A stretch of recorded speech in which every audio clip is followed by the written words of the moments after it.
Ambassador Sarah Chen sat in her usual chair in the Galactic Council chambers. The massive room stretched out before her like a giant bowl. Thousands of seats held representatives from hundreds of different worlds. Some looked like humans, others had tentacles or scales or bodies made of living crystal. After 300 years, humans still sat in the cheap seats at the back. Sarah had been Earth's representative for 20 years now. She had watched the same patterns repeat over and over. The older species would make decisions. The younger species would follow orders. Humans always said yes and smiled while doing it. They were known throughout the galaxy as the helpful ones, the ones who never caused trouble. Today felt different, though. Sarah could feel tension in her chest that had been building for months. The message from Earth Command sat in her secure tablet, and its contents made her hands shake with anger she had to hide. The matter of agricultural world designation is now open for discussion, announced Councillor Vexhai, the current council speaker.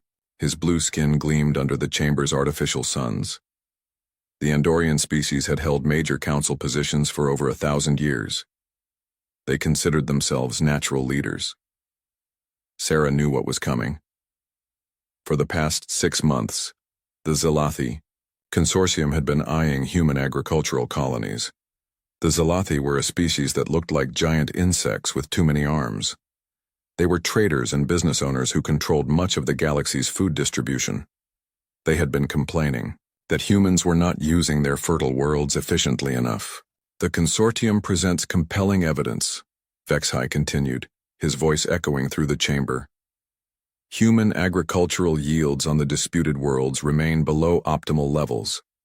The Galactic Food Security Act clearly states that unused agricultural potential constitutes a threat to interstellar stability. Zektar, the lead Zalathi representative, clicked his mandibles together in what humans had learned was their version of a smile. "We do not wish to harm our human friends," he said, though his compound eyes showed no warmth. "We simply believe these worlds would serve the galaxy better under more experienced management." Sarah's jaw clenched. The disputed worlds were home to 12 million human colonists, families who had lived there for generations, farmers who had turned barren rocks into gardens that fed half the sector. The consortium wanted to kick them off their own land and replace them with automated farms run by Zalathi overseers. "Ambassador Chen," Vexhai said, not even looking in her direction, "your species' response to this reasonable proposal?" Sarah stood slowly. Around the chamber, conversations continued as if she had not moved. Most representatives did not even bother to look at her. After 3 centuries, they had learned humans would always give in, always find some compromise, always choose peace over conflict. "The colonies in question have been human settlements for over 200 years, Sarah said, her voice carrying clearly through the chamber's acoustic systems. "The families living there are not just farmers. They are our people. They have built lives, communities, cultures on those worlds." "Touching," clicked Zektar, "but inefficient. Our projections show a 40% increase in food production within 5 standard years of proper management implementation." "By proper management, you mean kicking out 12 million people from their homes," Sarah replied. "Relocation assistance will be provided," Vexhai said dismissively. "The Council has approved temporary housing on designated refugee worlds while permanent settlements are arranged." Sarah felt something cold settle in her stomach. Refugee worlds. They were talking about making 12 million humans homeless and calling it relocation assistance. She looked around the chamber, hoping to see some sign of concern from other representatives. She found none. This was just business as usual for them.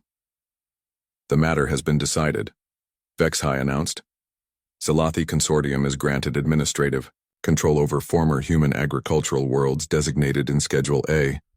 Human populations have 90 standard days to complete voluntary relocation." Voluntary. Sarah almost laughed at the word. Nothing about this was voluntary. But she did not laugh.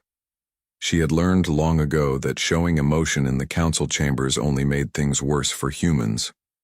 "We will need time to coordinate the relocation," Sarah said carefully.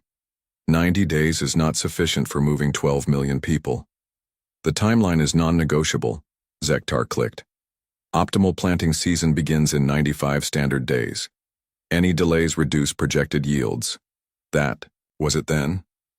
12 million people had 90 days to abandon their homes because it might hurt projected crop yields. Sarah had been dealing with this kind of decision for 20 years, but somehow this felt different, bigger, more final. She thought about the families on New Kansas, where her own sister lived with her children. She thought about the orchards on Harvest Moon that had taken 3 generations of human farmers to perfect. She thought about the small towns where humans had built schools and hospitals and parks, creating little pieces of earth among the stars. All of it was about to be erased because the Scifi could run the farms more efficiently. Over the next 3 weeks, Sarah watched the consortium begin their takeover. They sent advanced teams to survey the worlds and plan their improvements. They announced which buildings would be kept and which would be demolished. They published lists of equipment they would purchase from departing humans and equipment they would simply confiscate as infrastructure necessary for continued operations. The human colonists began to organize their departure with the quiet resignation that had become their species' trademark. They packed their belongings, sold what they could, and prepared to leave behind everything they had built. Then the protests began. It started small. A group of farmers on New Kansas decided they would not leave. They set up camps around their fields and announced they would stay until the council reconsidered. Local Scifi supervisors called in security forces to remove them. The security team that arrived was not Scifi. It was a mixed unit of enforcers from several council species, led by a Korthax commander whose species looked like armored bears, with too many teeth. They were known for being efficient at crowd control. Sarah watched the news feeds from her embassy office on Galactic Station Prime. The human protesters had built a peaceful camp between 2 wheat fields. Families with children sat in circles singing old Earth songs while they waited for the authorities to arrive. They had painted signs that said things like, "This is our home, and please reconsider," and "We have nowhere else to go." The enforcement team gave them exactly 5 minutes to disperse. When the humans did not move, the Korthax commander gave the order to advance. His troops carried shock weapons and restraint fields, tools designed to disable and capture rather than kill. They were supposed to be safe options for dealing with civilian populations. But the commander had not ordered his troops to be careful. He had ordered them to be efficient. Sarah watched in horror as the enforcement team swept through the peaceful camp like a storm. Shock weapons fired into crowds of sitting families. Children screamed as restraint fields crushed them against the ground. Parents who tried to protect their kids were hit with neural disruptors that left them convulsing in the dirt. The whole thing was over in less than 10 minutes. When the dust cleared, 47 humans were dead, including 16 children. Another 120 were seriously injured. The rest were loaded into transport ships and taken to temporary detention facilities. The Korthax commander filed his report that evening. Minimal resistance encountered. Site secured with acceptable casualty levels. Recommend similar protocols for future clearing operations. Acceptable casualty levels. 47 dead humans were acceptable casualties for clearing a protest camp. Sarah stood in her office, staring at the news feeds, feeling something breaking, a part inside her chest. She had spent her entire career trying to find peaceful solutions to problems like this. She had believed that patience and diplomacy could eventually build a galaxy where humans were treated as equals instead of junior partners. She had been wrong. Her secure communicator chimed. A message from Earth Command appeared on her screen, marked with the highest priority encryption. Sarah read it twice to make sure she understood correctly. Ambassador Chen, you are hereby authorized to terminate all cooperative agreements with Galactic Council effective immediately. Recall all human technical personnel from Council facilities. Cease all humanitarian assistance operations. Withdraw from all joint scientific projects. End diplomatic niceties. The age of human patience is over. Signed, Admiral Marcus Webb, Earth Defense Command. Sarah looked out her office window at the massive Galactic Station Prime. The station was a marvel of engineering, a city in space that housed 10 million beings from across the galaxy. Humans had helped build it. Human engineers maintained its power systems. Human doctors staffed its hospitals. Human teachers worked in its schools. Human farmers supplied much of its food. The galaxy had grown comfortable with human cooperation. They expected it. They depended on it. They took it for granted. That was about to change. Sarah walked to her desk and opened a secure channel to the council chambers. In a few hours, there would be an emergency session about the agricultural transition process. Representatives would discuss how to handle similar relocations on other human worlds. They would plan the most efficient ways to redistribute human colonies to species they considered more capable. She started composing her response. Not a diplomatic protest or a formal objection or a request for reconsideration, something much simpler and much more final. As she typed, Sarah thought about her sister's family on New Kansas. She thought about the 47 people who had died for the crime of wanting to stay in their homes. She thought about 300 years of human patience and cooperation and endless willingness to compromise. She thought about what Admiral Webb had said in his message. The age of human patience is over. Sarah finished her message and scheduled it to broadcast to every communication system in council space in exactly 12 hours. That would give human personnel throughout the galaxy time to reach safe positions. It would give Earth's fleets time to finish their preparations. After 3 centuries of being nice, humans were about to show the galaxy who they really were. The breaking point had finally arrived. 12 hours after the massacre on New Kansas, every communication screen in council space suddenly activated at the same time. The regular programming disappeared, replaced by a human face that most galactic citizens had never seen before. Admiral Marcus Webb sat in what looked like a ship's command center, though no one recognized the design. Behind him, holographic displays showed star charts and tactical information that made no sense to most viewers. The technology looked advanced even by council standards, but the council had never seen humans using anything like it. "My name is Admiral Marcus Webb of the Earth Defense Command," he began, his voice calm and measured. "For 300 years, humanity has been a cooperative member of the galactic community. We have followed council laws, accepted council decisions, and provided assistance wherever it was requested. On Galactic Station Prime, emergency meetings were already beginning. Council members who had been getting ready for sleep suddenly found themselves rushing to crisis centers. The unauthorized broadcast was reaching every corner of council space, and no one seemed able to stop it. Yesterday, 47 of our people were killed for the crime of not wanting to leave their homes," Webb continued. "The council has ruled this an acceptable outcome. They have described the deaths of our children as necessary for galactic stability." Ambassador Sarah Chen sat in her quarters, watching the broadcast she had helped coordinate. Around her, the few human staff members remaining on the station were quietly packing their belongings. In a few hours, there would be no humans left in council space except for the colonists who were about to be relocated. "We accepted this treatment because we believed in the possibility of peaceful coexistence," Webb said. "We thought that patience and cooperation would eventually earn us the respect we deserved. We were wrong. On New Kansas, Zelathi Consortium managers were trying to figure out why all their newly installed equipment had stopped working. The automated systems they had brought to replace human farmers were displaying error messages in languages their computers could not translate. Their communication links back to Consortium headquarters had gone completely silent. Similar problems were starting to appear throughout council space. Hyperspace beacons that humans had maintained for centuries began shutting down one by one. Communication networks that depended on human-built relay stations started showing massive gaps in coverage. Medical facilities found that their human-manufactured equipment was no longer responding to commands. "You assumed we were weak because we always chose to compromise," Webb continued. "You mistook our restraint for inability. You believed that because we never showed you our true strength, we did not possess it." Counselor Vexhai was in an emergency session with the council's military leaders, trying to understand what was happening. Reports were flooding in from across council space. Human personnel were disappearing from critical facilities. Human-made equipment was failing everywhere at once. Most disturbing of all, no one could locate any human military vessels to monitor or stop. For 3 centuries, the Council had kept careful track of human military capabilities. They knew about Earth's small defense fleet. They had inspected human colony defenses. They had approved every major piece of human military hardware. Humans were not supposed to have any military secrets.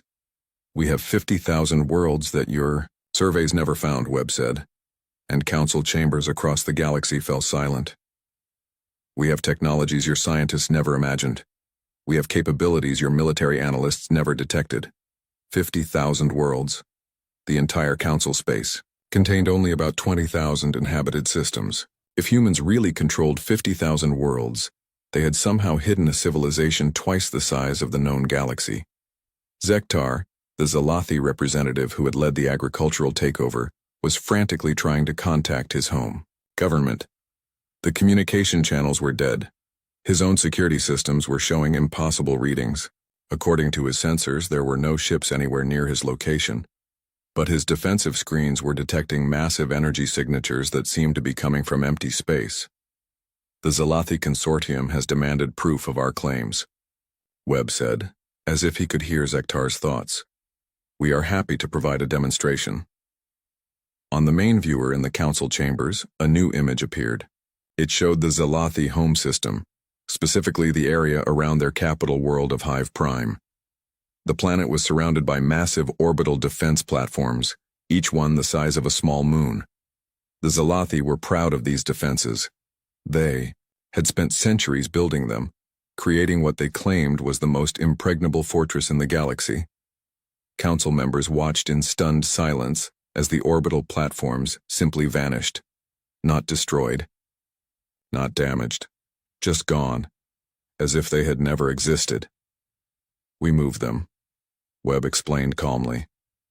Your defense platforms are now in empty space approximately 40 light-years from your homeworld. They are completely intact and fully functional. Your crews are unharmed and have been provided with emergency life support until rescue arrives. The implications hit the council members like a physical blow. Moving objects that massive across interstellar distances was supposed to be impossible. The energy requirements alone should have been detectable from thousands of light-years away. Yet humans had done it without anyone noticing any unusual activity at all. We could have moved them into your sun instead, Webb added. The choice was yours. Emergency meetings were now taking place in every major government center in council space. Military advisors who had spent their careers studying human capabilities were trying to explain how their assessments could have been so completely wrong. Economists were calculating what would happen if human cooperation permanently ended. Scientists were analyzing the technology that had just been demonstrated and finding their instruments unable to explain what they had seen. On Earth, President Martinez was meeting with her cabinet in the deep bunkers beneath New Geneva. For months, she had been receiving reports from Admiral Webb and his teams about the preparations they had been making. Even she had not fully understood the scope of what humans had built in secret. Are we really ready for this? She asked Webb during their secure conference call. We have been ready for this since first contact, Webb replied. We learned about galactic history during our first years in council space. Every species that achieved spaceflight followed the same pattern: expand, conquer, dominate. We knew that eventually we would be forced to choose between submission and resistance. The president looked at the report spread across her desk. Detailed analyses of every major galactic government, complete technical specifications for all known alien military equipment, star charts showing the locations of secret human colonies that had been established over 3 centuries of careful exploration. Most impressive of all, a list of human technological capabilities that she was only now learning existed. How long have we been preparing for this war? She asked. Since the day we joined the council, Webb answered. We never wanted a war, Madam President. But we always knew it might be necessary, so we made sure we would be ready to win it. Back in council space, the emergency sessions were reaching desperate conclusions. The Korthax Empire, known for their military strength, had just discovered that their most advanced warships could not detect or target whatever technology humans were using. The Andorian Republic was reporting that all human technical advisors had vanished from their critical infrastructure, leaving systems that no one else knew how to maintain. Most frightening of all, no one could find Earth. The Sol system appeared to be exactly where it had always been, but every attempt to send ships or communications there resulted in the same response: the ships and signals simply disappeared. Long-range sensors showed a normal yellow star with familiar planetary positions, but any attempt to get close enough for detailed scans failed completely. "Your fleets are free to attack our homeworld," Webb said, as if responding to their thoughts. "We will not stop you from trying, but you should know that what you think of as Earth is not what you will find when you arrive." The broadcast continued for another hour. Webb calmly explained that humanity had spent 3 centuries studying galactic civilizations, learning their weaknesses and preparing for the day when patience would no longer be enough. He described a network of hidden human colonies that had been carefully concealed from Council surveys. He mentioned technologies that humans had developed in secret while pretending to be satisfied with the inferior equipment the Council allowed them to use. Most chilling of all, he explained that humans had been monitoring every major military facility, government center, and strategic resource in Council space for decades. They knew where every important leader lived. They knew the defensive capabilities of every major world. They knew exactly how to disable the infrastructure that kept galactic civilization functioning. "We do not want to conquer you," Webb said, as his broadcast began to wind down. "We never wanted to rule over other species. We simply wanted to be left alone to live our lives in peace. You made that impossible." In the Council chambers, Councillor Vexhai was trying to maintain order. Of losing all human cooperation and finding the numbers terrifying. 3 days ago, we were your partners," Webb concluded. 2 days ago, we were your victims. Today, we are your equals, whether you choose to acknowledge it or not. Tomorrow, the choice of what comes next will be yours." The broadcast ended, leaving Council space in stunned silence. Within hours, every major government was trying to contact Earth for negotiations. None of their messages were getting through. Human colonies throughout Council space were reporting that they had severed all ties with local authorities and were now under the protection of Earth Defense Command. The Zalathi Consortium was facing complete system failures as their automated equipment refused to function without human technical support. The Korthax Empire was discovering that their weapon systems had been quietly modified over the years by human maintenance crews, and now those modifications were preventing the weapons from working properly. Most shocking of all, several major worlds were reporting that their orbital defense systems had simply vanished, just like the platforms around Hive Prime. The missing defenses were later found floating in empty space, perfectly intact, but completely relocated from where they were supposed to be. The message was clear. If humans could move defensive platforms, they could just as easily move the planets those platforms were supposed to protect. For 300 years, the galaxy had seen humans as helpful junior partners who could be counted on to provide assistance and accept whatever treatment they received. In a single day, that illusion had been completely shattered. The Council was about to learn that human patience had limits, and those limits had finally been reached. The war did not begin with massive explosions or fleets of warships racing through hyperspace. It began with silence. Across Council space, the hyperspace beacon network that had connected civilizations for over 1,000 years simply stopped working. The beacons were still there, still physically intact, but they no longer responded to activation codes. Ships trying to use them for faster-than-light travel found themselves trapped in normal space, forced to use slower propulsion methods that turned days of travel into months or years. Captain Torres of the Andorian merchant vessel Star Prophet was one of the first to discover the problem. His ship was carrying medical supplies from the manufacturing worlds to a colony suffering from a plague outbreak. The journey should have taken 3 days using the beacon network. Without it, his cargo would arrive 6 months too late to save anyone. "This has to be some kind of technical malfunction," Torres told his crew as they stared at their navigation displays. "The humans built these beacons, but the maintenance protocols are automated. There's no way they could shut down the entire network." Torres was wrong. The beacons had not shut down. They had simply stopped accepting commands from non-human ships. When the first human vessel approached a beacon 2 hours later, it activated immediately and functioned perfectly.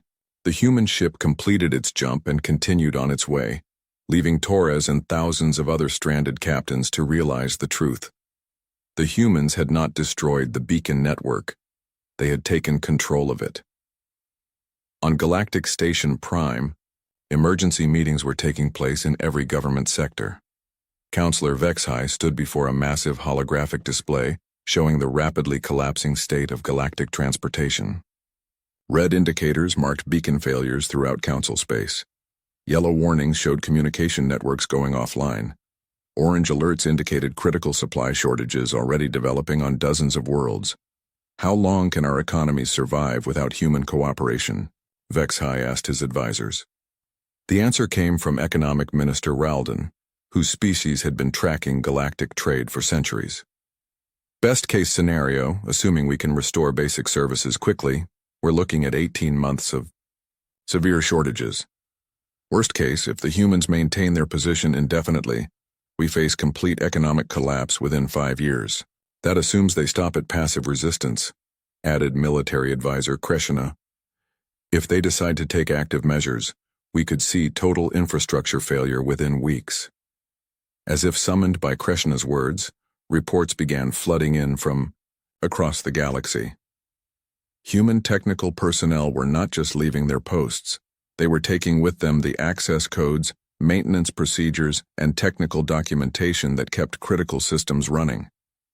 On the industrial world of Forge, Prime, the massive fusion reactors that powered the planet's manufacturing centers had shut down completely. The Korthax supervisors discovered that the reactors required daily authorization codes that only the human engineers had known. Without those codes, the reactors would remain offline indefinitely.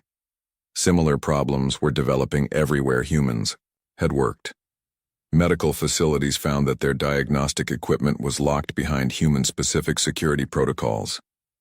Agricultural worlds discovered that their climate control systems would not accept commands from non-human operators.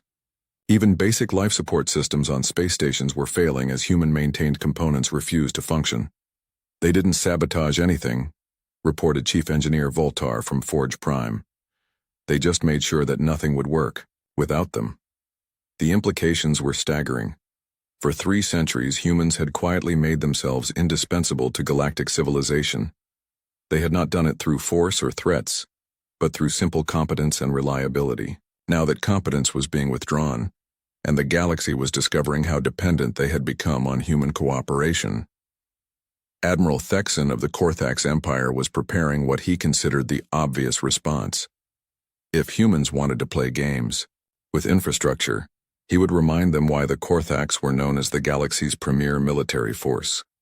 His war fleet was already assembled and ready to teach these upstart humans about the consequences of defying their betters.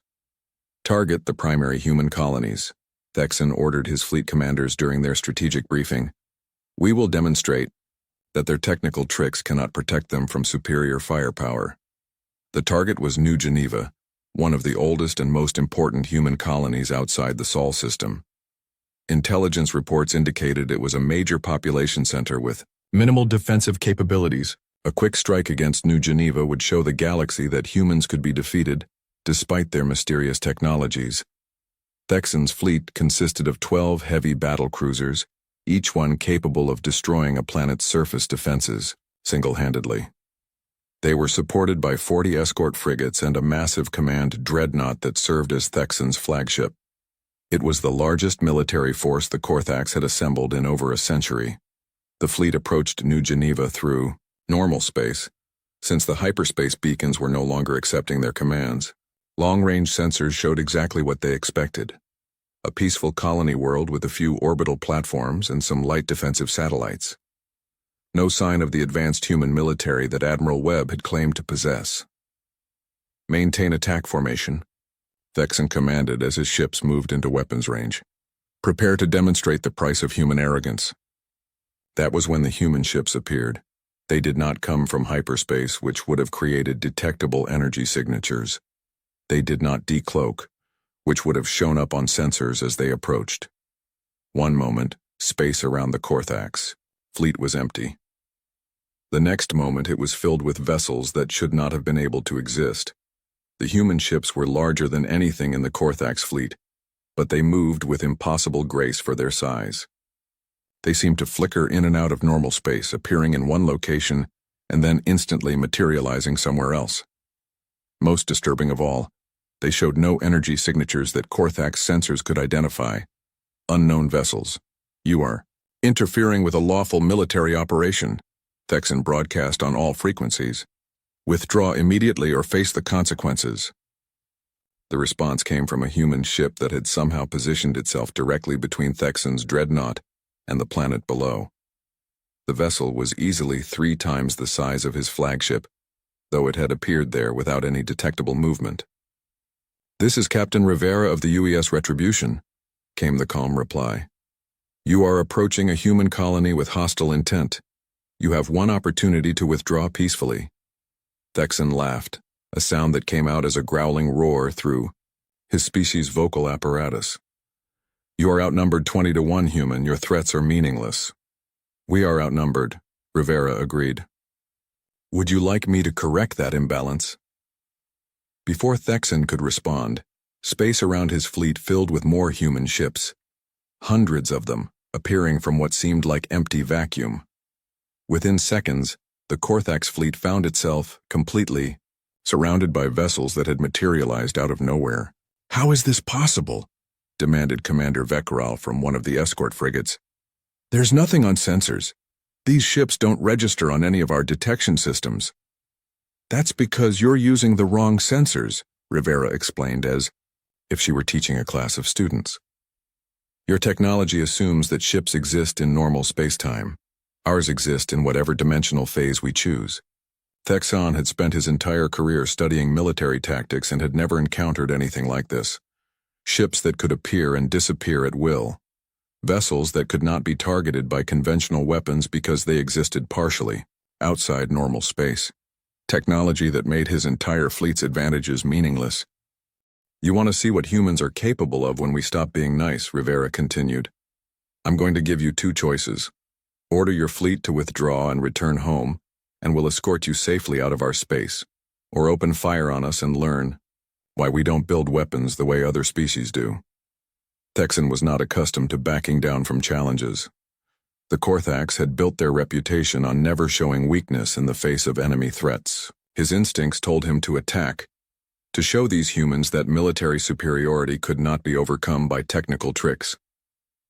"All ships, target the human vessel directly ahead of us," he commanded. "Full weapons barrage. Show them the power of Korthak's military might." Every ship in the Korthak's fleet opened fire simultaneously. Energy beams, plasma torpedoes, and kinetic projectiles filled the space between the fleets. The combined firepower was enough to vaporize a small moon, all of it focused on Captain Rivera's ship. The weapons passed harmlessly through the Retribution, as if it were made of empty space. "Adaptive phasing technology," Rivera explained calmly. "Your weapons exist in normal space-time. We don't, at least not while you're shooting at us. Your turn to see what our weapons can do." The Retribution fired a single beam of energy that struck Thexan's dreadnought amidships. There was no explosion, no structural damage, no casualties. Instead, every system on the massive warship simply stopped working. Engines, weapons, shields, life support, communications, even the gravity generators. Everything shut down at once, leaving the crew floating helplessly in their darkened command centers. "Your ship is now a museum piece," Rivera informed the stunned admiral. "All systems disabled, but your crew is completely unharmed. We could have destroyed you, but destruction is wasteful. Instead, we've given you something to think about." Similar beams struck every other ship in the Korthak's fleet. Within minutes, the entire armada was drifting helplessly, their crews alive but their vessels completely powerless. The human ships began positioning themselves around the disabled fleet like shepherds gathering wayward animals. "We'll tow you back to your home system," Rivera announced. "Consider this a lesson in what happens when you bring conventional weapons to fight an unconventional war." News of the Korthak's fleet's complete defeat spread throughout Council space within hours.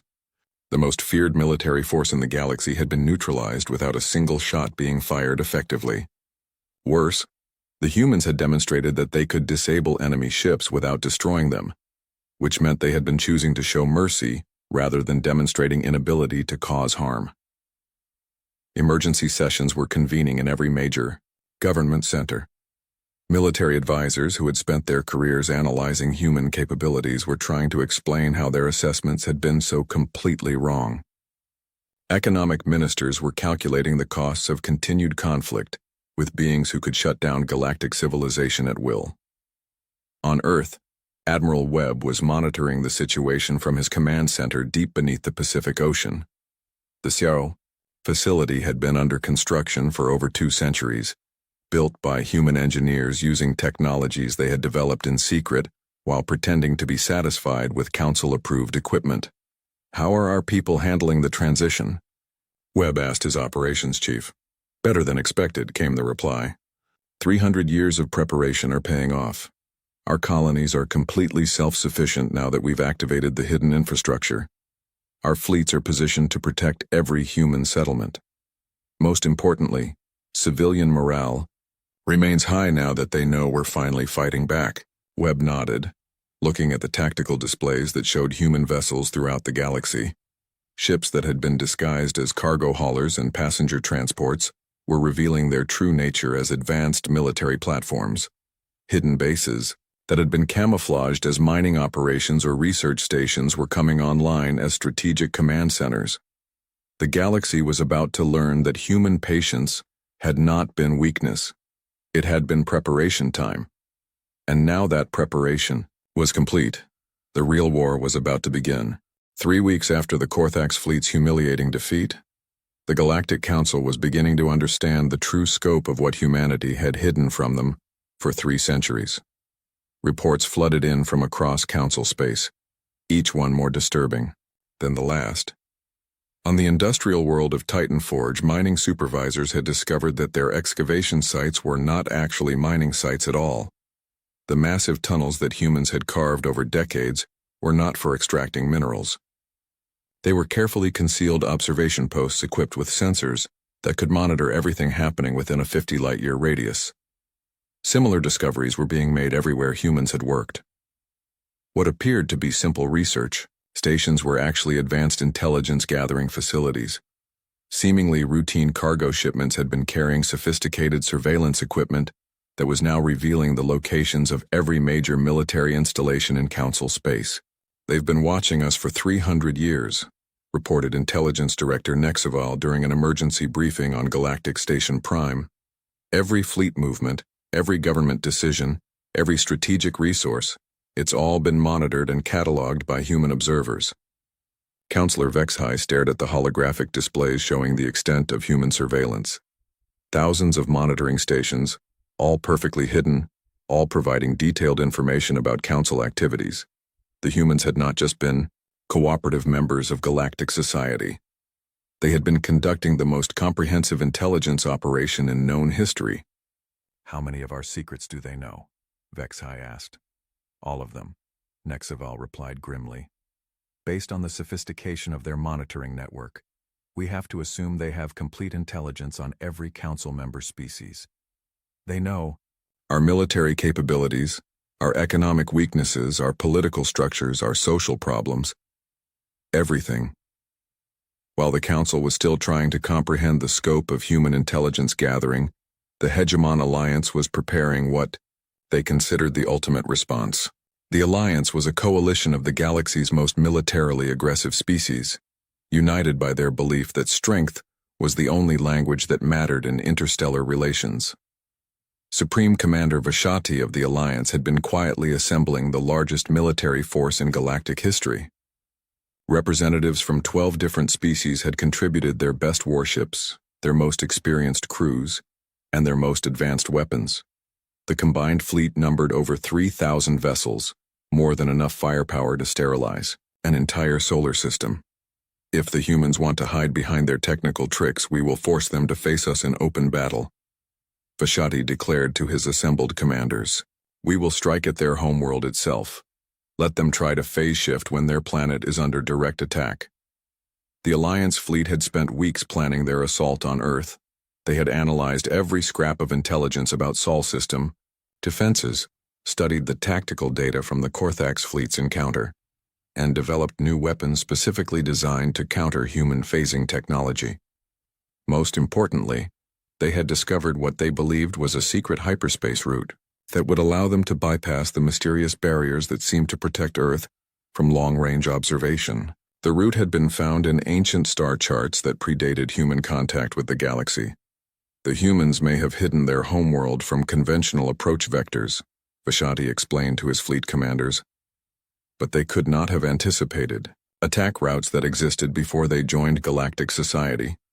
The Alliance fleet assembled at the edge of Council space and began their journey toward Sol system using the ancient hyperspace corridor. The passage was difficult and dangerous, requiring precise navigation through unstable regions of space-time, but it would bring them to Earth's doorstep without warning. The journey took 6 days of careful travel through the treacherous hyperspace route. When the fleet finally emerged into normal space at the edge of Sol system, they found exactly what they had expected to find: a normal yellow star with familiar planetary positions. What they had not expected to find was that Earth's moon was missing.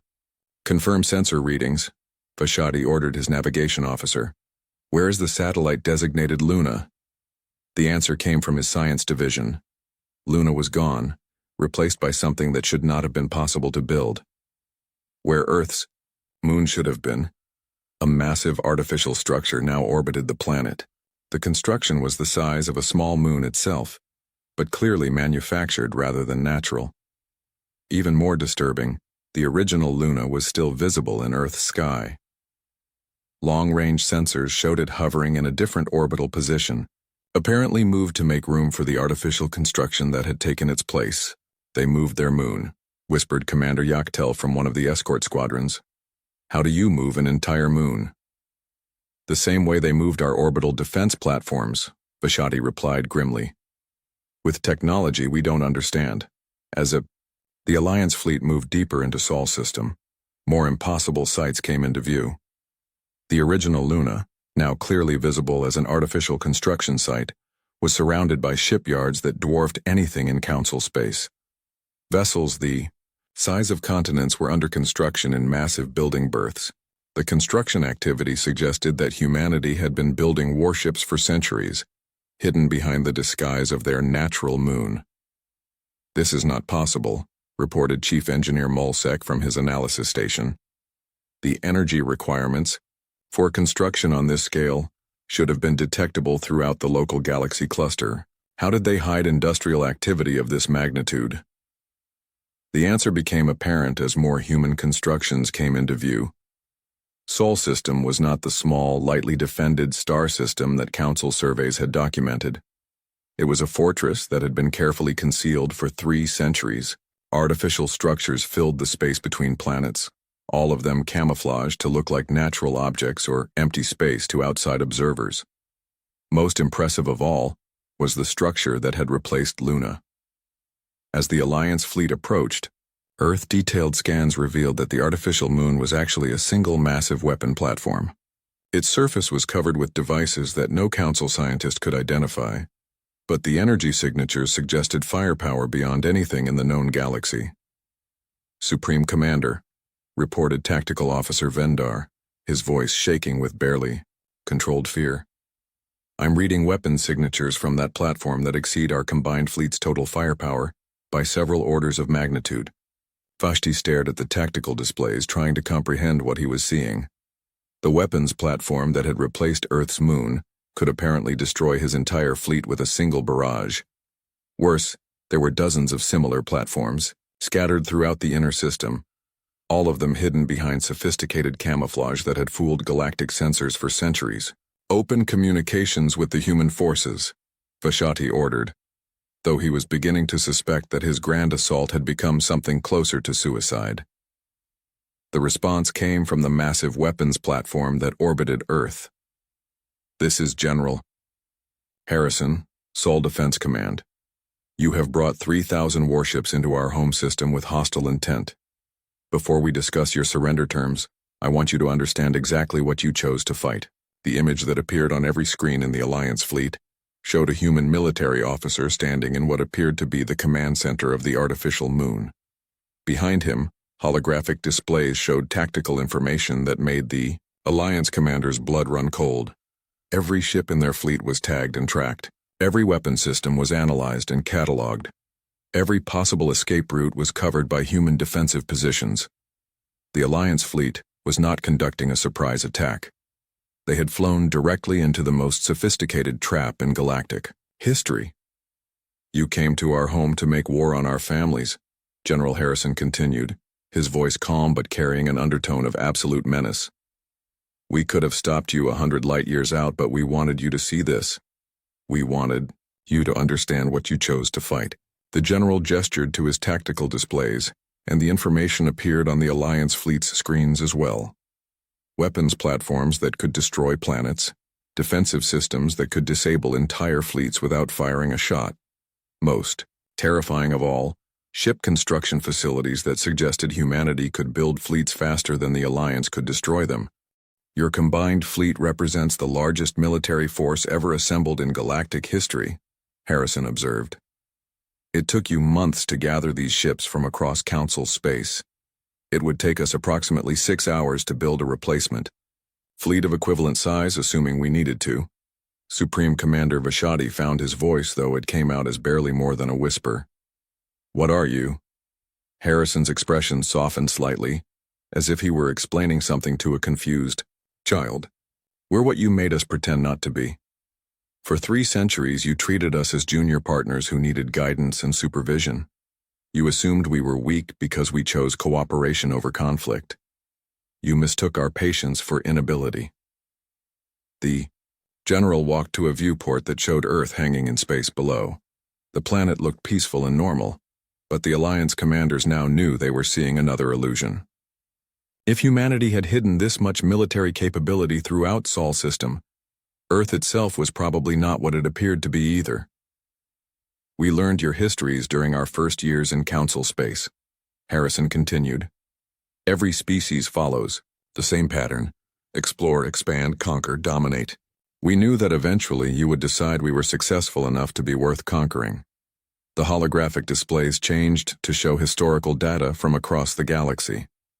Records of civilizations that had been guided by elder species until they lost their independence completely. Economic integration programs that had resulted in younger species becoming resource colonies for their supposed partners. "We saw what happened to every other species that tried to maintain independence while remaining part of galactic society," Harrison said. "The pattern was always the same. Cooperation leads to dependence. Dependence leads to control. Control leads to absorption or elimination." Vashiti realized that his fleet was not just outnumbered and outgunned. They were facing an enemy that had spent 3 centuries studying galactic civilizations and preparing for exactly this moment. Humanity had not been caught off guard by galactic aggression. They had been expecting it and planning their response since the day they made first contact. "So what happens now?" Vashati asked. "Now you get to make a choice," Harrison replied. "You can surrender your fleet and accept escort back to your home systems, where you can explain to your governments that attacking Earth was a mistake. Or you can fight and discover why humanity stopped building conventional weapons after we achieved interstellar travel." The Supreme Commander looked around at his bridge crew, seeing his own uncertainty reflected in their faces. They had come here expecting to crush a technically advanced but militarily weak opponent. Instead, they had discovered that humanity possessed military capabilities that made the entire Alliance fleet look like an antique collection. "Why don't you use conventional weapons?" Vashati found himself asking. Harrison smiled, and for the first time, it was a genuinely warm expression. "Because we don't need them. When you can move moons, disable fleets without destroying them, and phase your ships out of normal space-time, why would you settle for simply blowing things up?" The Alliance fleet surrendered without firing a shot. As human ships began escorting the defeated armada out of Sol system, Harrison sent a final message to the galaxy. "This demonstration is concluded. Humanity remains willing to discuss peaceful coexistence with any species that approaches us as equals. However, the age of human patience with those who mistake kindness for weakness is permanently over." Word of the Alliance fleet's complete surrender reached Council space within hours. The most powerful military force in galactic history had been defeated without a battle, neutralized by human capabilities that no one had imagined existed. The Galaxy was beginning to understand that humanity's 3 centuries of cooperation had not been submission. It had been preparation, and now that preparation was complete. 6 months after the surrender of the Hegemon Alliance fleet, the once mighty Galactic Council chambers stood empty and silent. The massive structure that had been the center of galactic government for over 2 millennia was being carefully dismantled by human engineering teams. Every piece of the building was being preserved, cataloged, and prepared for transport to a museum world where future generations could study the remains of the old order. Ambassador Sarah Chen stood in the ruins of the chamber where she had spent 20 years representing humanity's interests. The seats were gone now, removed along with the complex systems that had maintained the artificial gravity and atmospheric controls for hundreds of different species. Only the basic structure remained, and even that would be gone within days. "It feels strange to see it like this," she said to Admiral Webb, who had come to oversee the final stages of the dismantling process. "All things end," Webb replied, though his tone was not unsympathetic. "The question is whether they end because they have fulfilled their purpose or because they have failed in it." The Galactic Council had definitely failed in its purpose. In the months following humanity's revelation of their true capabilities, the old government structure had collapsed under the weight of its own contradictions. Species that had spent centuries accepting council authority were suddenly questioning why they needed guidance from organizations that had so completely misjudged human nature. More importantly, the economic disruption caused by the loss of human cooperation had made it clear how dependent galactic civilization had become on the species they had treated as junior partners. Without human technical expertise, transportation networks failed. Without human medical knowledge, plague outbreaks went uncontrolled. Without human agricultural techniques, food shortages developed on dozens of worlds. The Council had tried to respond by demanding that humans resume their cooperative activities as a matter of galactic security. When humanity refused, several member species had attempted to force compliance through economic sanctions and military threats. Those attempts had ended quickly when human forces demonstrated their ability to shut down entire star systems by simply deactivating the infrastructure that kept them functioning. "The new facility is ready for the opening session," Admiral Webb informed Sarah as they walked through the empty chambers. "Are you prepared for what comes next?" Sarah nodded, though she felt the weight of responsibility settling on her shoulders. The new structure that would replace the Galactic Council was radically different from anything that had existed before. Instead of a hierarchical organization where elder species guided younger ones, it would be a confederation of equals where every member had equal voice and equal responsibility. The headquarters for the new Galactic Confederation was located on a previously uninhabited world that humans had selected specifically for its neutrality. The planet, now called Haven, had been terraformed using human technology but designed with input from every species that chose to participate in the new government structure. Unlike the old council chambers, which had been designed to emphasize the authority and status of different species, the Confederation building was built around the principle of equality.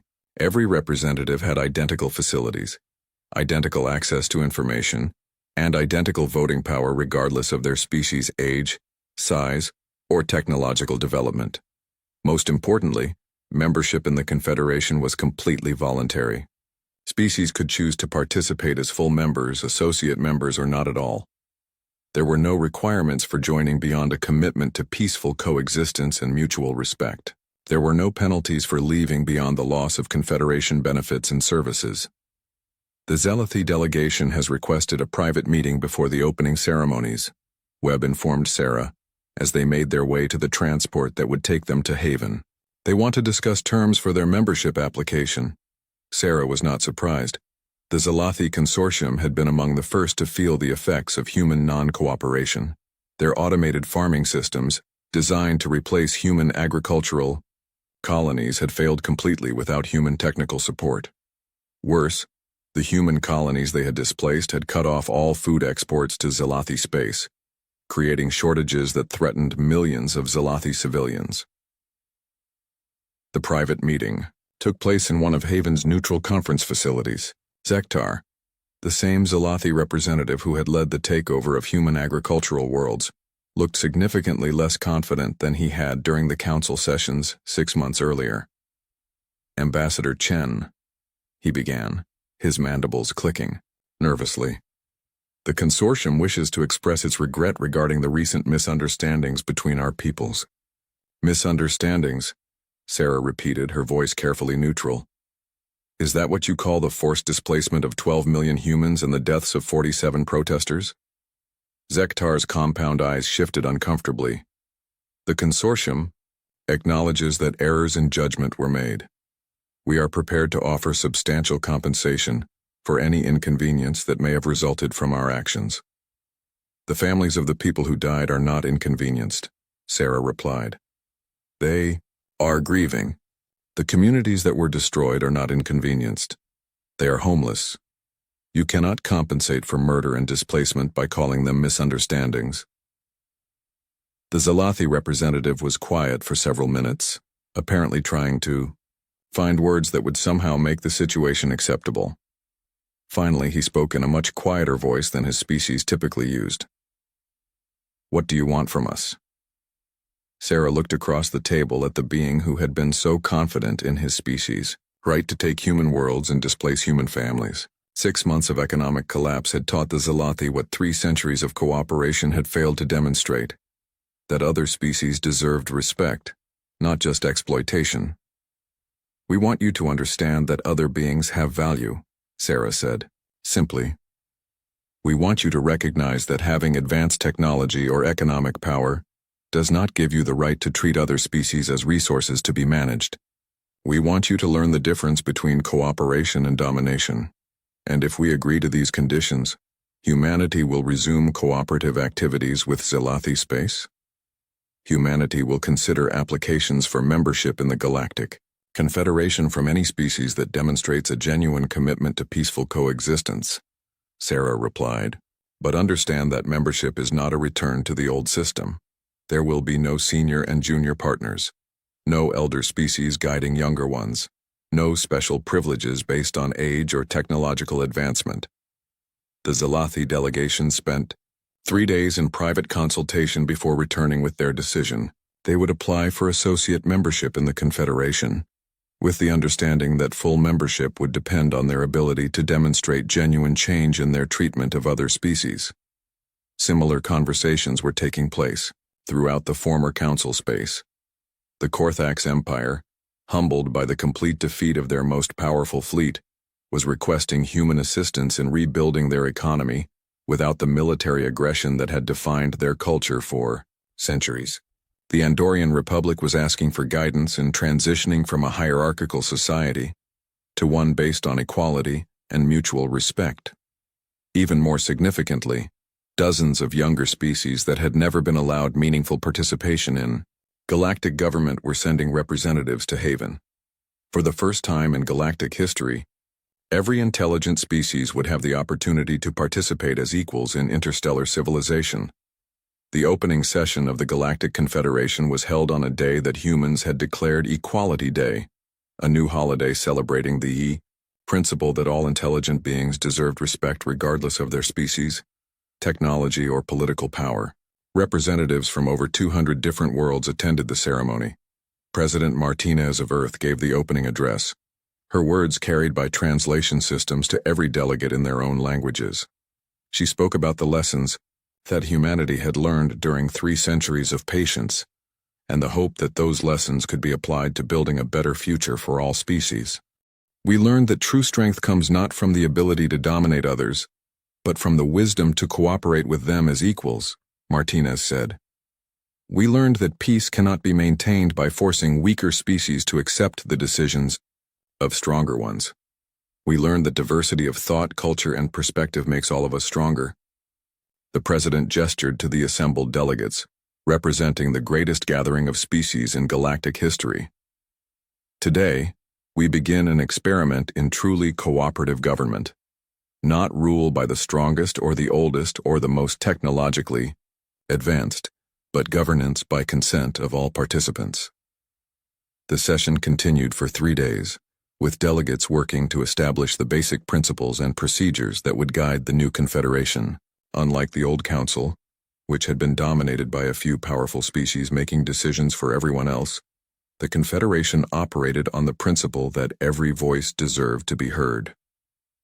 On the final day of the session, a moment came that Sarah Chen would remember for the rest of her life. Councillor Vexhai, the former Speaker of the Galactic Council, requested permission to address the Assembly. The Andorian leader, who had dismissed human concerns for 20 years, stood before the delegates with obvious humility. "I spent my career believing that experience granted wisdom, that age granted authority, and that power granted the right to make decisions for others," Vexhai said. "I was wrong about all of these things. The greatest wisdom I have learned is this, that any government which must use force to maintain compliance has already failed in its primary purpose." He paused, looking directly at Sarah Chen. "Ambassador Chen, I owe you and your species an apology that can never be adequate. We treated humanity as junior partners when you were actually our teachers. We mistook your patience for weakness when it was actually the greatest strength any species can possess." The former counselor's words were met with silence, not because the delegates disagreed, but because they recognized the courage it had taken to speak them. Admitting error was difficult for any individual. For a leader who had spent centuries believing in his species' natural superiority, it was a fundamental transformation of worldview. Sarah stood to respond, and for the first time in months, she smiled with genuine warmth rather than diplomatic politeness.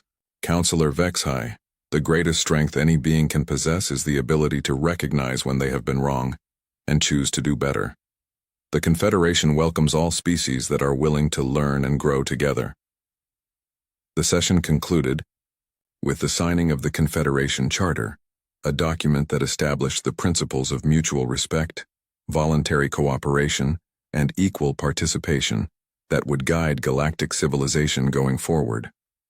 Every species that signed committed to treating other intelligent beings as partners rather than subjects, regardless of differences in technology, culture, or history.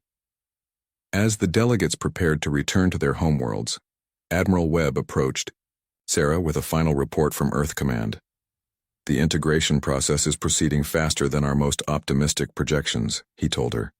17 species have already implemented the social and economic reforms required for full Confederation membership.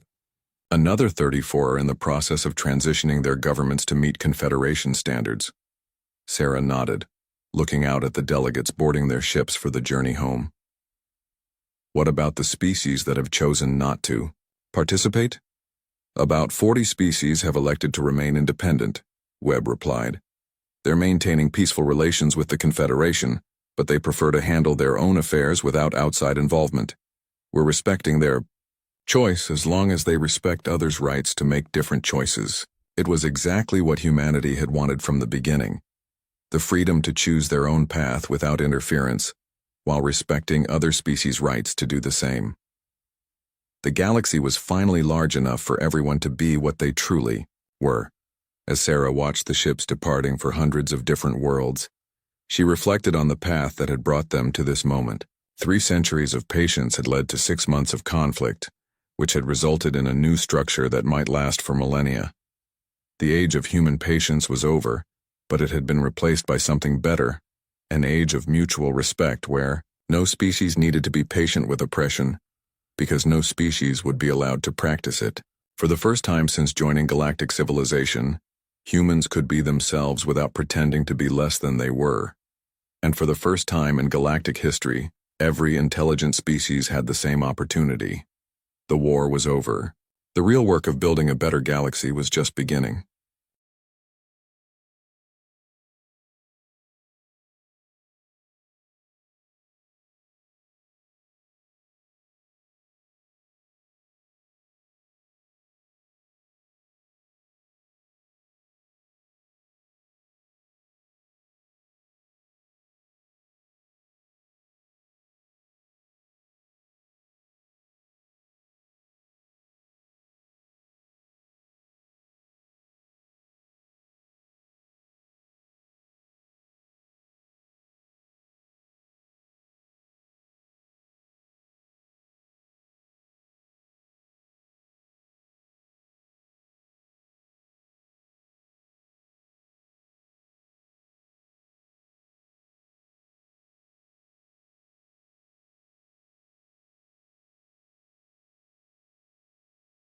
The red warning lights flashed across the research station's walls as Dr. James Walker stared at his computer screen.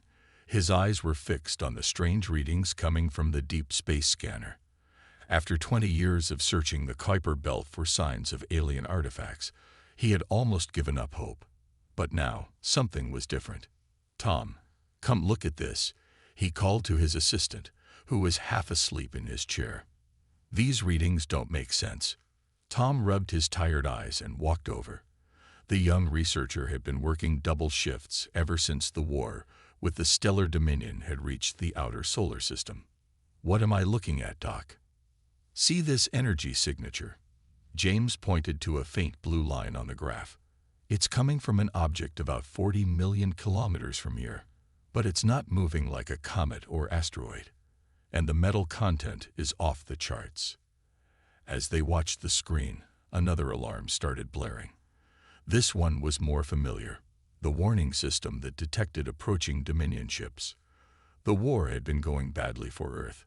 The aliens had better weapons, faster ships, and shields that could stop most human attacks. They had destroyed 3 colony worlds already. "How long until they reach the station?" James asked, his voice steady despite his racing heart. Tom checked the tactical display. "The closest patrol is still 2 days out. They're busy with the battle near Pluto." James nodded and started typing commands into his console. "Get the exploration team ready. If these readings are what I think they are, we need to reach that object before the Dominion finds it." 6 hours later, their small research ship, the Galileo, was cutting through the darkness of space. The crew of 5 was quiet, each lost in their own thoughts. Besides James and Tom, there was Mike the pilot, Linda the engineer, and Pete the security officer. They had worked together for years, searching for evidence of ancient alien civilizations. Now, with humanity losing the war, their work seemed more important than ever. "Approaching the coordinates," Mike announced, switching to visual scanners. The main screen lit up, and everyone gasped. Floating in the void was a ship unlike anything they had ever seen. It was huge, at least 2 kilometers long, with a design that seemed to ignore everything humans knew about spacecraft engineering. Instead of the usual blocky shapes, it had smooth curves that flowed like water frozen in space.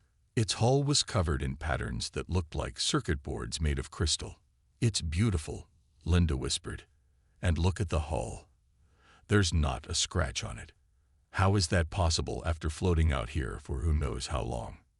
James checked his instruments again. The metal composition. "It's not like anything in our database. And there's something else. The energy reading we detected. It's coming from inside the ship. Whatever this thing is, it's not completely dead." Pete gripped his rifle tighter. "Could it be a Dominion trap?" "No," James said, shaking his head.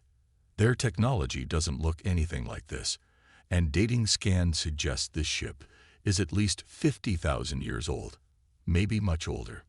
They spent the next hour circling the ancient vessel, taking detailed scans. Linda found what looked like a docking port that might be compatible with their ship's airlock. The patterns on the hull seemed to shift slightly when their lights passed over them, like oil on water. "Doc," Tom called out, "you need to see this. I found something in the long-range scans." He pulled up a tactical display showing the Pluto defense line. Red dots representing Dominion ships were pushing through Earth's defenses. The battle's going badly. "If they break through, they'll detect us out here." James looked at the ancient ship through the viewport. Their research station would be one of the first things the Dominion would destroy if they reached this sector. All their work, all their discoveries would be lost. But this ship, this could change everything. "We're going aboard," he announced. "Linda, start docking procedures. Pete, get the space suits ready. Tom, download all our scan data to a secure drive in case we need to evacuate." The docking process took longer than expected. The ancient port seemed to analyze their ship before allowing them to connect. When the airlock finally sealed with a soft hiss, the team suited up. James insisted on being the first one through. The inside of the ship was even stranger than the outside. The corridors were lit by a soft blue glow that seemed to come from the walls themselves. The air was breathable, according to their instruments, but they kept their helmets on as a precaution. Their boots made no sound on the smooth floor, adding to the eerie feeling.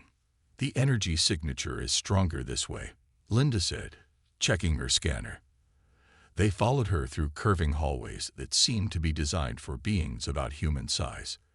The walls were covered in more of the crystalline patterns they had seen outside. After walking for about 20 minutes, they reached what appeared to be a control room. Large, curved screens lined the walls, all dark and silent. In the center was a raised platform with a pedestal. "Careful," Pete warned as James approached the pedestal. "We don't know what." Before he could finish, the patterns on the walls pulsed with light. The screens flickered to life, displaying symbols and diagrams none of them understood. A soft humming filled the air, growing louder by the second. "Everyone back to the airlock," James shouted, but before they could move, a voice spoke, not through their radios, but somehow directly in their minds. First contact protocols initiated. New biological entities detected. Beginning analysis. The humming changed pitch, and beams of light swept over them from multiple directions. James felt a slight tingling sensation through his suit. The voice spoke again. "Analysis complete. Species identification. Human. Technology level. Early spacefaring. Current status. Under attack by more advanced species, in violation of Precursor Directive 7. Tom stepped forward. You can understand us. Universal Translation Matrix active. This vessel's primary function is to protect developing civilizations from unauthorized interference, detecting major conflict in local space, beginning full system diagnostic." James could hardly believe what he was hearing. The ship wasn't just ancient. It was built specifically to help species like humanity. But before he could ask more questions, Tom's tablet started beeping urgently. "Doc, the Dominion broke through at Pluto. 3 destroyer groups are heading this way. We have less than 30 hours. The voice spoke again, this time with a hint of what almost sounded like concern. "Warning. Hostile forces approaching. Primary systems still in recovery mode. Time required for full activation, 47 hours. James looked at his team, then back at the glowing screens. They had found something incredible, perhaps humanity's best hope for survival.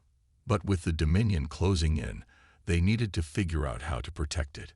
And fast. "Can you tell us more about your defensive capabilities?" he asked the ship. "We need to keep you hidden until you're fully active." The response came as more screens lit up, showing complex diagrams. Limited defensive systems available. Stealth protocols can be engaged, but full protection requires complete reactivation sequence. They had discovered the find of the century. Now they just had to survive long enough to use it. Time was running out. The ancient ship's AI had given them access to its basic systems, but James and his team still had to figure out how to use them. Linda spent hours studying the strange controls while Tom recorded everything they found. The patterns on the walls kept shifting, almost as if the ship was watching them.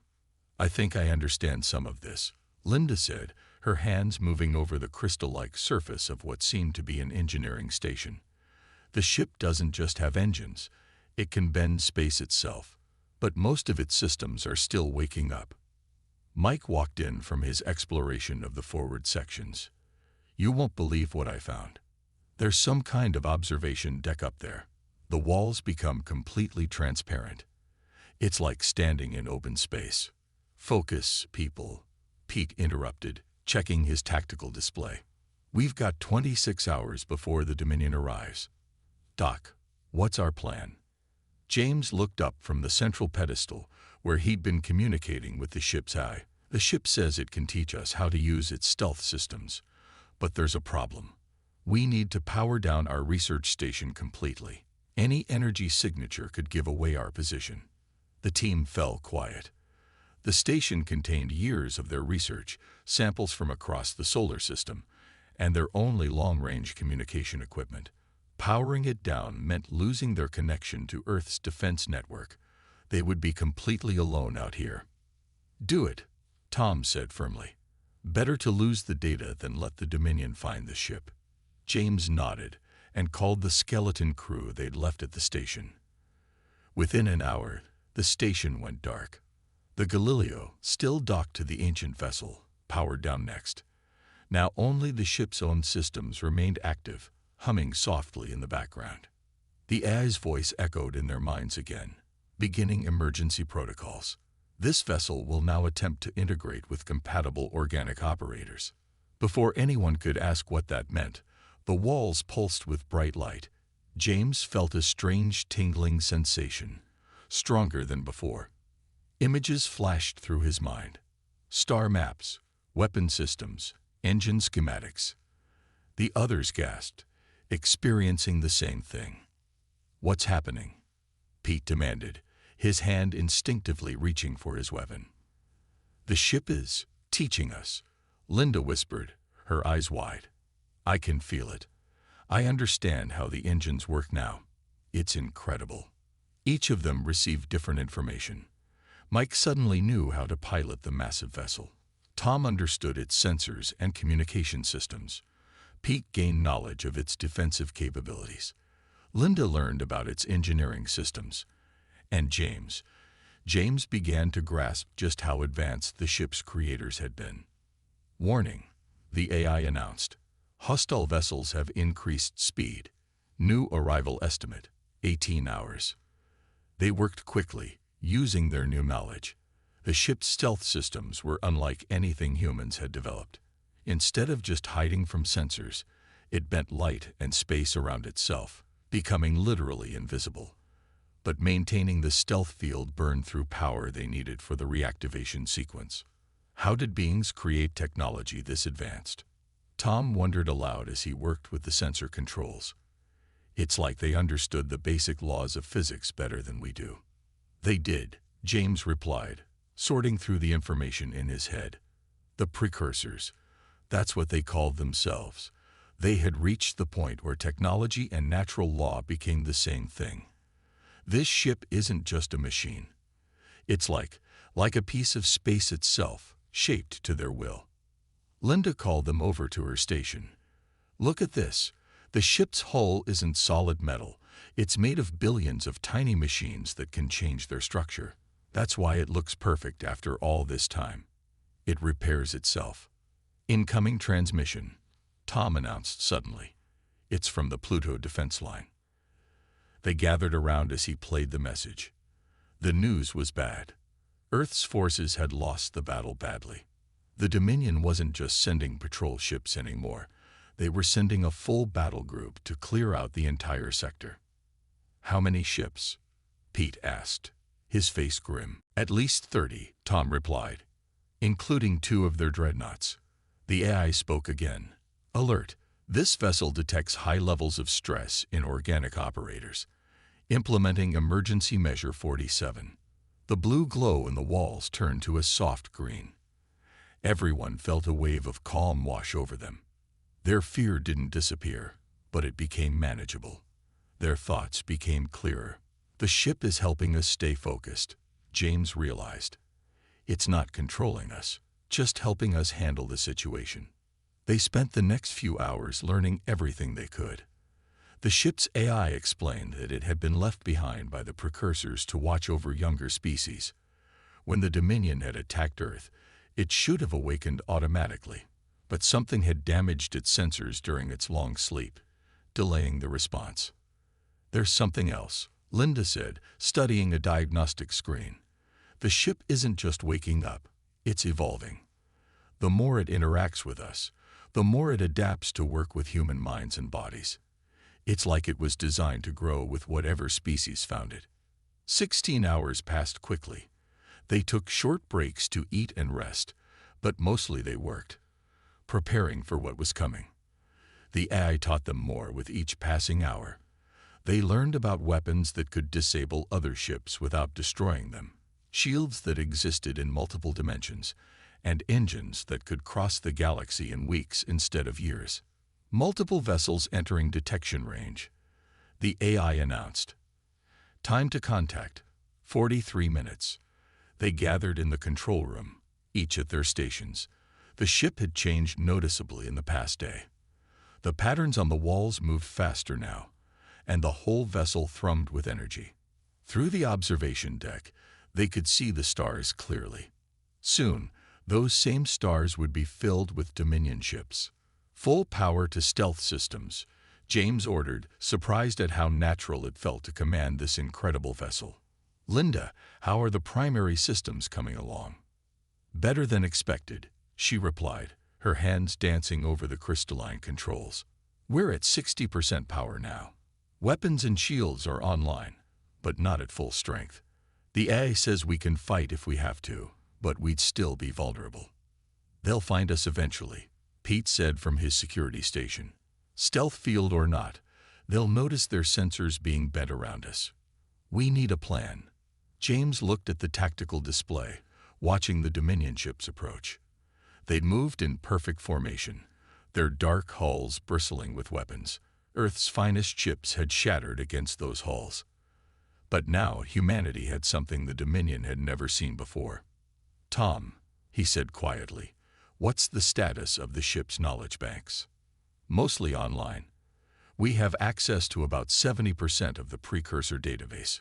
Why? A plan was forming in James's mind.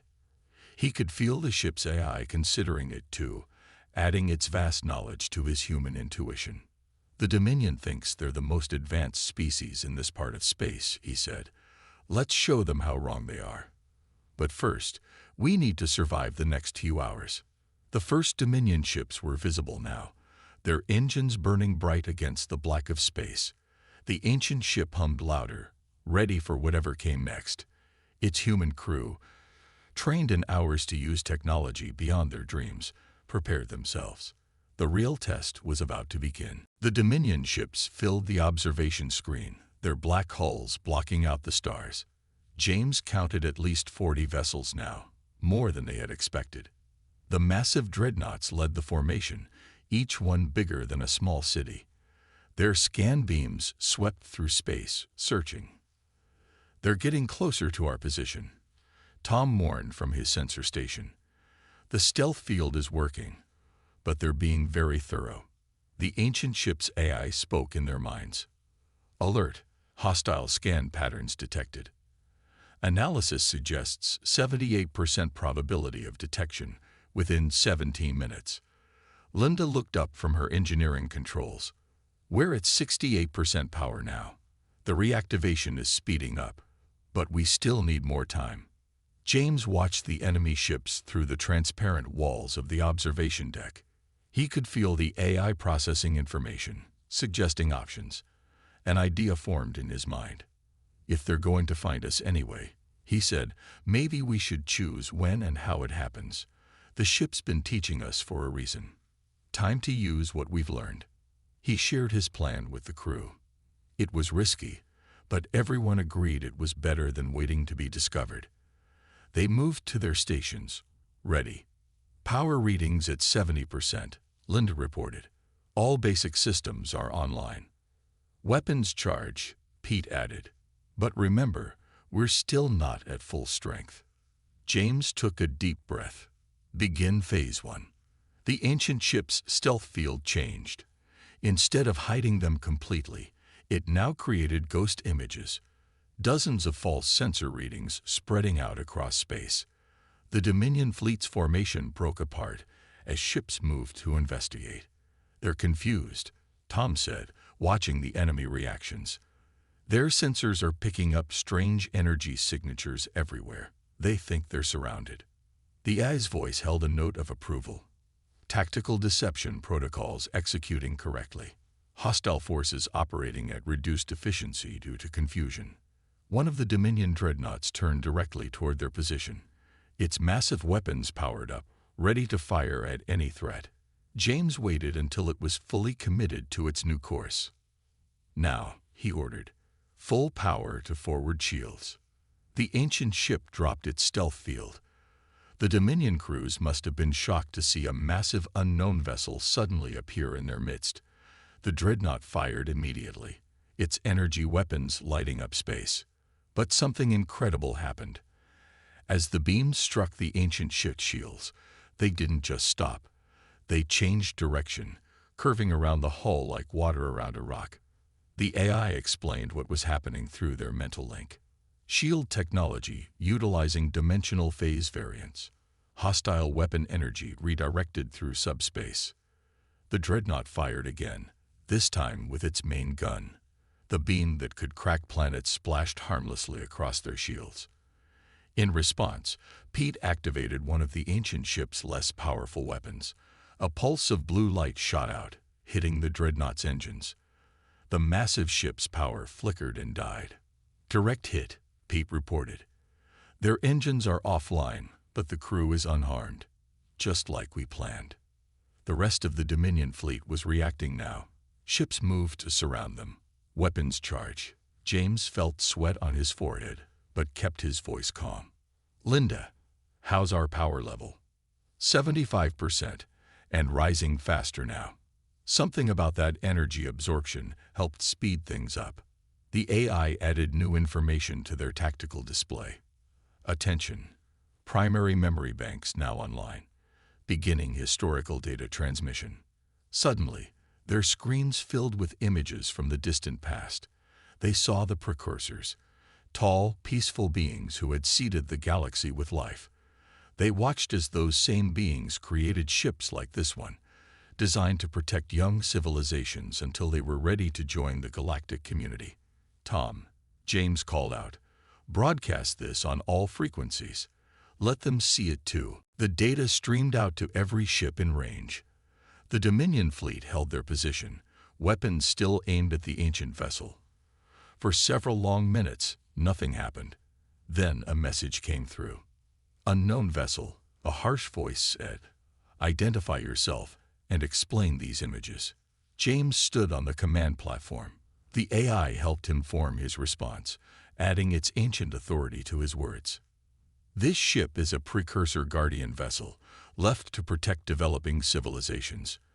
You call yourselves the Stellar Dominion. We call ourselves humans. But according to this ship's records, we're both children of the same creators. Your attacks on Earth violate the very principles of those who gave us all life." Another Dominion ship fired, perhaps not believing him. This time, the ancient ship didn't just absorb the attack.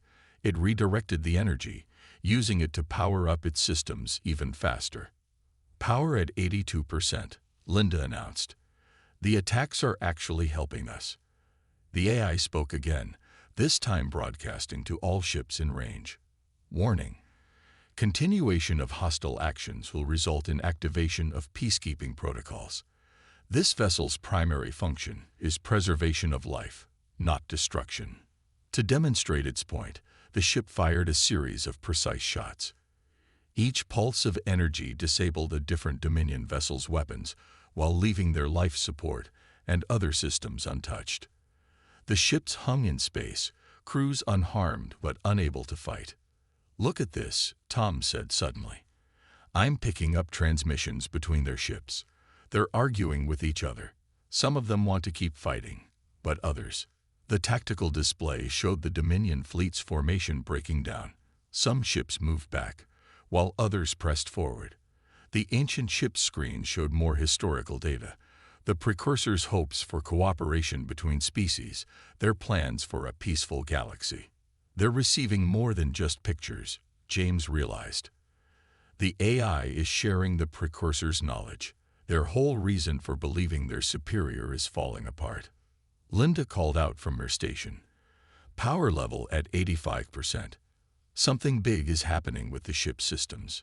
The patterns on the walls began moving faster. The soft blue glow brightened to brilliant white. Through their mental link, they felt the AI reaching out, touching the minds of every being in range, human and Dominion alike. "Initiating primary revelation protocol," it announced. "Sharing truth of common origin. Demonstrating futility of conflict between children of the precursors." Space itself seemed to ripple around them. The ancient ship's full power was waking up, and with it, secrets that would change everything. The war's end was approaching, but not in the way anyone had expected. James watched as more Dominion ships powered down their weapons. The truth was spreading through their fleet, impossible to deny. Humanity wasn't their enemy. They were all part of something much bigger. The next few minutes would determine whether that truth would be accepted or rejected. Either way, nothing would ever be the same. Not every Dominion ship stood down. As the ancient vessel's revelations spread through space, the fleet split into two groups. More than half the ships backed away, weapons powered down. But others, led by one of the massive dreadnoughts, moved closer to attack. "Incoming transmission," Tom called out. "It's from the dreadnought." A deep voice filled the control room. "Your lies will not deceive us. The Dominion's right to rule comes from our superior power, not from fairy tales about ancient beings." James felt the ship's eye analyzing the situation. "They refuse to accept the truth," he said to his crew. "But maybe we can show them something they can't deny." The dreadnought fired its main gun again. This time, the ancient ship did something new. Instead of just absorbing or redirecting the energy, it caught the beam in what looked like a web of light. The deadly attack hung frozen in space. "Power level at 90%, Linda reported excitedly. "More systems are coming online every minute." Through their mental link, the AI showed them what was happening. The ship wasn't just defending itself. It was analyzing and learning from every attack. Each blast of energy revealed more about Dominion technology, letting the ancient systems adapt and grow stronger. "Multiple missiles incoming," Pete warned. "They're using their heaviest weapons." The missiles never reached their target. Beams of white light shot out from the ancient ship, touching each missile. Instead of exploding, the weapons simply disappeared. The AI explained that they had been shifted slightly out of phase with normal spacetime, becoming harmless. "Warning," the AI announced. "Hostile forces attempting to access emergency quantum drive systems. High probability of dangerous spacetime disruption." Tom's screens lit up with alerts. They're going to try something big. The dreadnought is powering up some kind of experimental drive system. Space twisted around the Dominion dreadnought as it activated its new weapon. The massive ship started to glow with strange energy. Even the Dominion ships that had backed away began moving further from their own flagship. "They're trying to tear a hole in space," Linda said, reading the sensor data. "If they succeed, it could destroy everything in this sector." The ancient ship responded immediately. Its hull patterns began moving so fast, they became a blur of light. The AI's voice took on a new tone, not just calm guidance, but powerful authority. Emergency protocol activated, beginning full power transition. The ship's interior changed. Walls that had seemed solid became transparent, revealing layers of technology beyond human understanding. Energy flowed through crystal-like structures in patterns that hurt their eyes to look at. James and his crew felt the AI's presence grow stronger in their minds. "You have proven yourselves worthy," it told them. "Now witness the true power of those who came before." The ship's power level jumped past 95%. New weapons emerged from its hull, not tools of destruction, but instruments of peace that the precursors had created. Light poured from the ancient vessel, surrounding the dreadnought in a sphere of pure energy. Inside that sphere, space itself came under the Guardian ship's control. The dreadnought's desperate attack fizzled out as fundamental forces were gently but firmly restored to their proper balance. The massive ship hung powerless, its crew unharmed but unable to continue their attack. "What just happened?" Pete asked, staring at his weapons display in amazement. "The ship didn't just stop their attack," Linda explained, understanding flowing through her link with the AI. "It showed them the basic laws of physics that make their weapons work. Knowledge that proves we're all bound by the same universal rules." More Dominion ships surrendered, seeing power that made their most advanced technology look primitive. But the remaining ships, about a dozen now, formed a tight attack formation. Their commanders still refused to accept the truth. "Final warning," the AI broadcast. This vessel's primary duty is to protect life, including yours, cease hostile actions, or face containment. The Dominion ships answered with every weapon they had. Energy beams, missiles, and exotic particle weapons filled space. The ancient ship's defenses handled them all differently. Some attacks were absorbed, others redirected, and some simply ceased to exist as the laws of physics were locally rewritten. Power level at 98%, Linda called out. Something's happening to the ship's structure.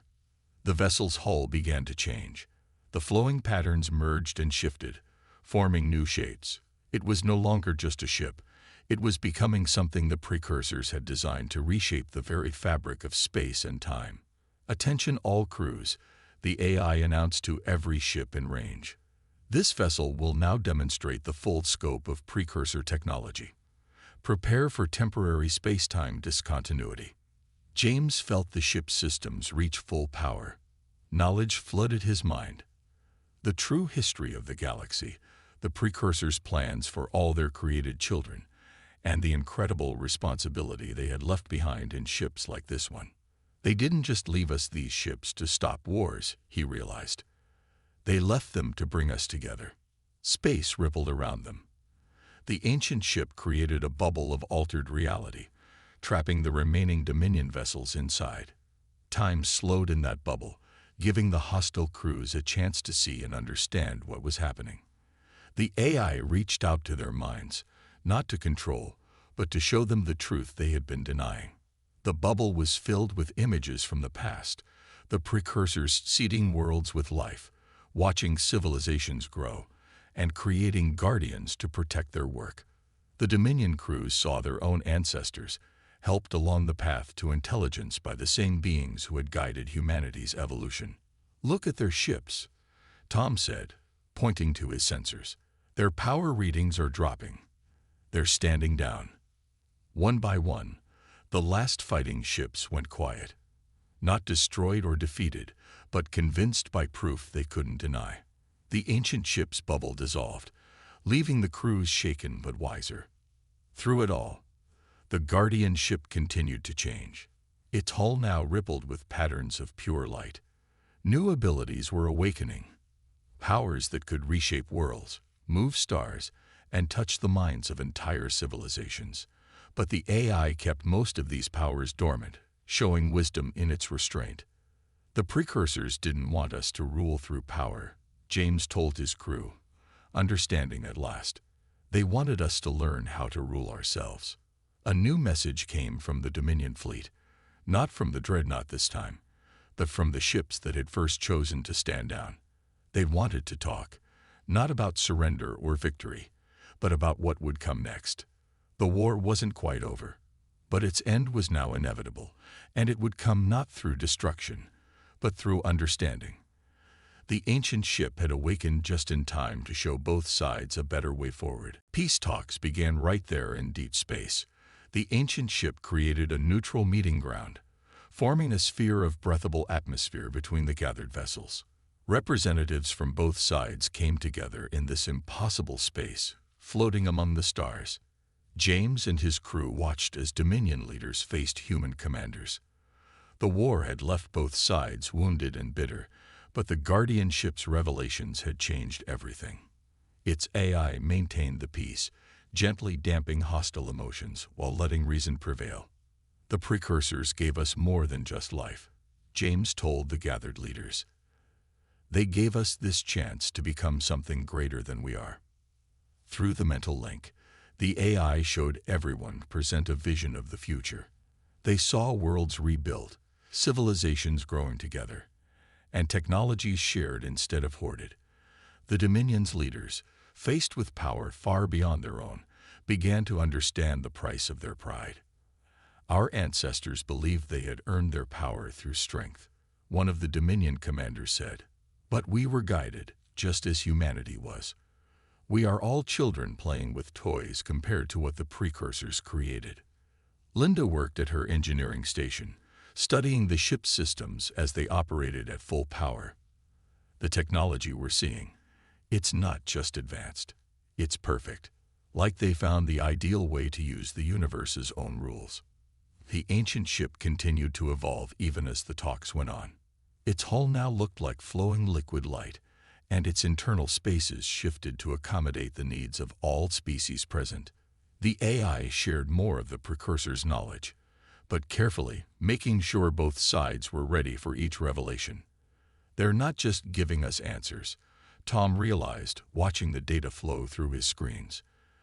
They're teaching us how to find answers ourselves. The peace conference moved to bigger issues.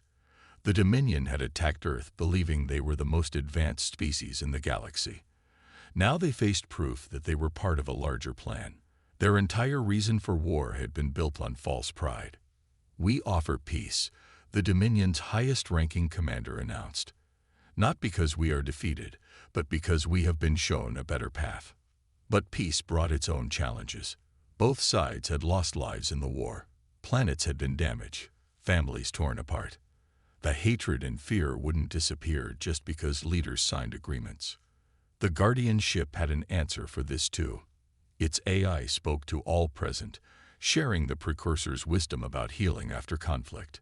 "Observe," it said, and the sphere filled with new images. They saw the precursor's own history, how they had grown from primitive beings to masters of space and time. They had faced their own wars, their own struggles with pride and fear, but they had learned to move past conflict, to build something greater than victory or defeat. "They want us to learn from their mistakes," James explained to both sides. "That's why this ship didn't just destroy the Dominion fleet. It showed us a better way." The ancient vessel demonstrated more of its capabilities, not to threaten, but to inspire. It created small-scale models of advanced technologies that both sides could study together. Healing devices, clean power sources, and tools for rebuilding damaged worlds. "These gifts come with responsibility," the AI told them. "You must prove yourselves worthy of the precursor's legacy." The peace talks lasted 3 days. Leaders came and went through the sphere of space-time that the ship maintained. Agreements were made, technologies shared, and promises given. But the real change was happening in the minds of those present. Pete, who had been ready to fight to the death days ago, found himself teaching Dominion security officers about human culture. Tom shared sensor data with their technical experts, showing how humans had developed different solutions to similar problems. Linda worked with their engineers, combining human creativity with Dominion precision. The ship approved of these exchanges. "This is the path to advancement," the AI explained. "Cooperation brings greater progress than competition." Final agreements were signed on the 4th day. The Dominion would withdraw from human space, but not as defeated enemies. Both sides would work together to rebuild, with the Guardian ship overseeing their progress. Its power would ensure peace while both civilizations learned to trust each other. "There is one more thing to share," the AI announced as the leaders prepared to return to their ships. The ancient vessel's hull opened, revealing a chamber that had been hidden until now. Inside was a library of sorts. Not of books or data, but of pure knowledge encoded in crystal matrices. The precursors had left their most important messages here. "This vessel contains seeds of knowledge," the AI explained. "Not weapons or power sources, but understanding itself. You will be guided to each seed when you are ready for it." James touched one of the crystals. Images filled his mind. Solutions to problems humanity hadn't even discovered yet, but would face in the future. He saw other crystals designed for the Dominion, containing knowledge tailored to their needs and challenges. "They didn't want us to just copy their success," he said. "They wanted us to grow into it ourselves." As the leaders departed, carrying the first pieces of ancient knowledge with them, the Guardian ship began to change again. It would not remain in its current form, the AI explained. Like the civilizations it washed over, it would continue to grow and adapt. "This vessel will become a bridge between your peoples," it told James and his crew. "A place of learning, cooperation, and growth. And when you are ready, it will lead you to others who have followed the same path." Linda looked up from her engineering station one last time. "There are more ships like this one. More Guardians." "Many more," the AI confirmed. waiting for other young civilizations to find them. And when they do, you will be ready to welcome them into the community of worlds. The war that had threatened to destroy humanity had ended, but something far more important had begun. The ancient ship had not just stopped a conflict, it had started both sides on a journey that the precursors had planned millions of years ago. As the Dominion ships departed peacefully for the first time, James watched the stars through the ship's transparent walls. Somewhere out there, other Guardian vessels waited in the darkness. Other civilizations would find them, just as humanity had found this one. And one day, when all the children of the precursors had grown enough, they would discover why their ancient parents had gone to so much trouble to help them grow. Ready to start the real work? He asked his crew. They nodded, knowing that ending the war had been just the beginning. The ship hummed with power and possibility around them, ready to guide humanity's next steps into a much larger universe.